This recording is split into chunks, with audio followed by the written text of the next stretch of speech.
So that exercise is the bird dog. This really helps us out in crump because it strengthens our core and our glutes and the anatomical lines that cross our body. So it's great because a lot of our movements from our hips and being stable from moves like our buck hops, going laterally, moving side to side, being stable, doing rocks, staying strong. That push comes from your glutes and staying strong from the hips, as well as staying strong in your back.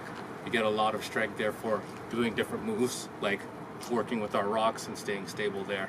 And even closer to the shoulder joint, we have a lot of stability as you raise our arms up, and the core is being challenged here as well. So a lot of birds with one stone here. Again, I'll show you that move. Opposite limbs are gonna go up. Right leg, left arm, simultaneously. Squeezing the glutes hard when you get to the end. Keeping control in the back and having a nice neutral spine. Not getting into this position. Keeping nice and tight here. And going back to neutral. And getting into the opposite side.